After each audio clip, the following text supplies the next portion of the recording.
명품 시장에 관심이 없는 사람들이 뉴스에서 나오는 기사들을 보면서 미쳤다고 말을 하더라고요. 어떻게 적게는 몇십만 원부터 많게는 몇백만 원까지 프리미엄을 주고 물건을 살 수가 있냐고 말이죠. 꼭 저렇게까지 해야 돼? 뭐 이런 말들을 많이 하시죠. 명품 가방만 든다고 명품이냐, 뭐 사람이 명품이어야지, 뭐 이런 말들 많이 하잖아요. 그런데 조금만 명품 시장에 관심을 가지고 쳐다보면요, 조금은 이 시장을 이해할 수 있을지도 몰라요. 그럼 도대체 왜 수십만 원에서 수백만 원의 비용을 더 지불하면서까지 명품을 구매할 수밖에 없는지에 대한 설명을 드려보도록 하겠습니다. 안녕하세요, 뮤트입니다. 첫 번째는 명품은 공급이 너무 한정적이에요. 공급이 한정적이에요. 샤넬과 에르메스 같은 하이엔드 명품들은 남들이 못 가지는 제품을 내가 가지고 싶다는 그런 수요 자체가 너무나도 많거든요.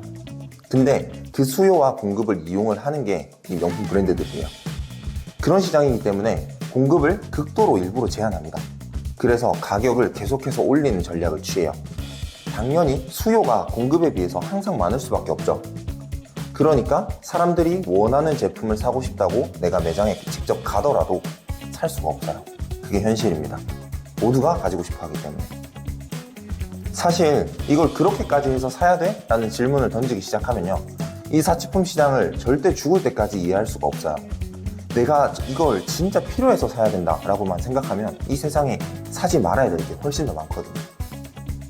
남자들이 보기에 가방에 몇백에서 몇천만 원씩 쓰는 거 보고 꼭 저렇게까지 해야 돼? 이런 생각 한 번쯤은 해보시잖아요. 뭐 가방이 다 똑같은 가방이지 이런 걸. 근데 남자들이 좋은 차, 슈퍼카 같은 거 타고 싶어하는 모습을 보면서 여자들이 보기에도 와, 저 시끄럽고 불편한 차를 도대체 몇 억씩 주고 왜 타고 싶어 할까 하는 생각이랑 비슷하다고 보시면 됩니다. 남들보다 좋고 멋지고 예쁜 것들을 하고 싶어하는 이런 심리는 사람들의 자연스러운 욕구겠죠. 그걸 이용하는 게 아주 재밌는 시장이에요. 제가 이렇게만 말하면 사람들은 명품 가방 하나만 생각할 수도 있거든요. 근데 그게 아니라 가방, 신발, 모자, 목걸이, 귀걸이, 스카프, 뭐 의류, 정말 다양한 카테고리가 있고요. 만약 하나를 사게 되면 여기에 어울리는 다양한 것들을 하나하나 계속 구매해야 될 것만 같은 기분에 이런 소비가 계속해서 이어지는 것 같습니다. 이 과정에서 내가 원하는 제품을 매장에 가서 구매를 할 수 있다면 프리미엄이 형성되지 않겠죠. 그런데 그러기가 힘들기 때문에 이제 새 제품을 더 값비싼 프리미엄을 주고 지불을 하는 것 같습니다. 두 번째는 한국의 예물 문화도 이 시장에 한몫했다고 저는 생각을 하는데요. 이번 영상을 찍어야겠다고 생각한 가장 큰 이유 중 하나이기도 한데, 명품을 비싸게 사야 하는 순간 중 베스트를 하나 뽑아본다면 결혼과 선물이 아닐까 생각을 하는데요. 선물을 주고 싶지만 가지고 싶은 제품을 매장에 가서 쉽게 구매할 수가 없어요. 심지어 샤넬 같은 경우는 새벽부터, 아니 심하면 전날 저녁부터 줄을 서야 입장을 할 수가 있죠. 입장을 한다면 내가 원하는 걸 구매할 수가 있을까요? 절대 그렇게 된다는 보장이 없어요. 만약 그렇게 되면 프리미엄이 형성되지 않겠죠. 근데 매장이 가깝기라도 하면 그나마 다행이죠. 자주 가면 되니까요. 근데 매장이 너무 멀다면 어떤 기분이 들까요? 조그마한 명품 브랜드의 목걸이나 지갑을 선물하고 싶어도 이렇게 구하기 힘든 게 현실인데, 결혼식 예물로 한다면 얼마나 힘들까요? 속이 얼마나 조급할까요? 남자분들은 보통 시계를 많이 하고요, 여자분들은 가방을 많이 한다고 알려져 있죠. 시계든 가방이든 물론 처음에는 내가 직접 사서 꼭 선물을 해줘야지 하는 마음이 분명히 들어요.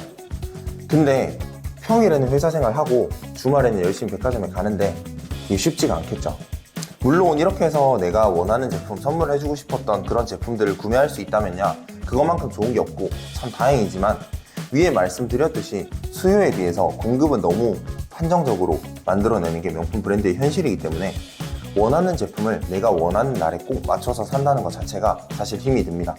만약 제가 하는 말들이 공감이 안 가는 분들은 샤넬 브랜드에서 가장 인기 있는 제품이 뭔지 하나를 조사를 하시고요, 직접 매장에 가서 구매를 해보시면 와, 왜 이렇게 프리미엄 시장이 만들어지는지 조금은 이해를 하실 수가 있을 거예요. 결혼식 예물을 한다고 한번 생각을 해볼게요. 결혼식 날짜 전까지는 꼭 어떤 예물을 사서 선물을 해줘야 되잖아요. 그럼 이제 백화점에 가서 예물을 사야겠다고 생각을 하고 몇 번 가볼 거예요. 근데 물건이 없어서 내가 원하는 날짜까지 못 구했어요. 근데 시간은 계속 다가오죠. 정해져 있는 날이 있으니까요. 그러면 결국 그 기간을 맞추기 위해서 결국 웃돈을 주고 살 수밖에 없겠죠. 단순히 이런 것만 보더라도 참 재밌는 시장이에요. 사람들의 이런 원초적인 욕구를 절대 컨트롤할 수 없을 뿐더러 이런 욕구는 절대 줄어들 수 있을 것 같아 보이진 않습니다. 그게 지금 샤넬이 영원하다는 말을 드리는 건 아니고요. 브랜드는 충분히 바뀔 수 있지만 명품에 대한 소비는 줄어들지 않을 거라는 생각이 듭니다. 만약에 프리미엄을 붙여서 판매하는 분들을 욕하시는 분들이 계실 수도 있어요. 저희 같은 사람들이 사지 않으면 진짜 원하는 사람들이 살 수도 있지 않겠냐고. 그런데 사실 제가 생각하는 거는 그렇지만도 않거든요. 진짜 원하는 가방을 사러 간 한 분이 있다고 가정을 해볼게요. 막상 진짜 힘들게 그분도 들어가셨을 거예요. 근데 매장에 들어갔는데 내가 가지고 싶은 가방이 없어요. 근데 저기 보니까 돈 되는 제품이 내 눈에 보이는 거예요. 그런데 그 자리에서 그걸 난 저 제품이 필요하니까 뒷사람에게 양보를 해야지. 난 저 제품이 필요가 없으니까 뒤에 오는 진짜 저 제품을 가지고 싶어하는 사람에게 양보를 해야지. 할 수 있는 사람이 몇이나 될까요? 프리미엄을 주고 구매하는 것이 누군가에겐 아까울 수 있어요. 근데 다른 면에서 보면 백화점에 물건을 사러 가는 행위 자체가 시간을 낭비하는 거라고 보는 분들도 분명히 계시거든요. 특히 백화점에 가까이 사시는 분들일수록 그걸 잘 못 느끼세요. 근데 멀리 살면 살수록 그 기회비용을 훨씬 더 크게 느끼시거든요. 그런 분들 입장에서는 이런 서비스를 해주는 사람이 필요하지 않을까요? 저 같은 경우만 해도 이제 선물을 해야 된다고 물건을 저한테 사가면서 와 고맙다고 제가 물건을 팔면서 이런 말을 들어본 적이 거의 없었던 것 같아요. 이런 시장을 한번 인정을 하고 이해를 하기 시작을 한다면 앞으로 대표님들 주변에 돈을 벌 수 있는 기회가 많이 생길 수도 있지 않을까 생각을 합니다. 그럼 다음 영상으로 뵙겠습니다. 감사합니다.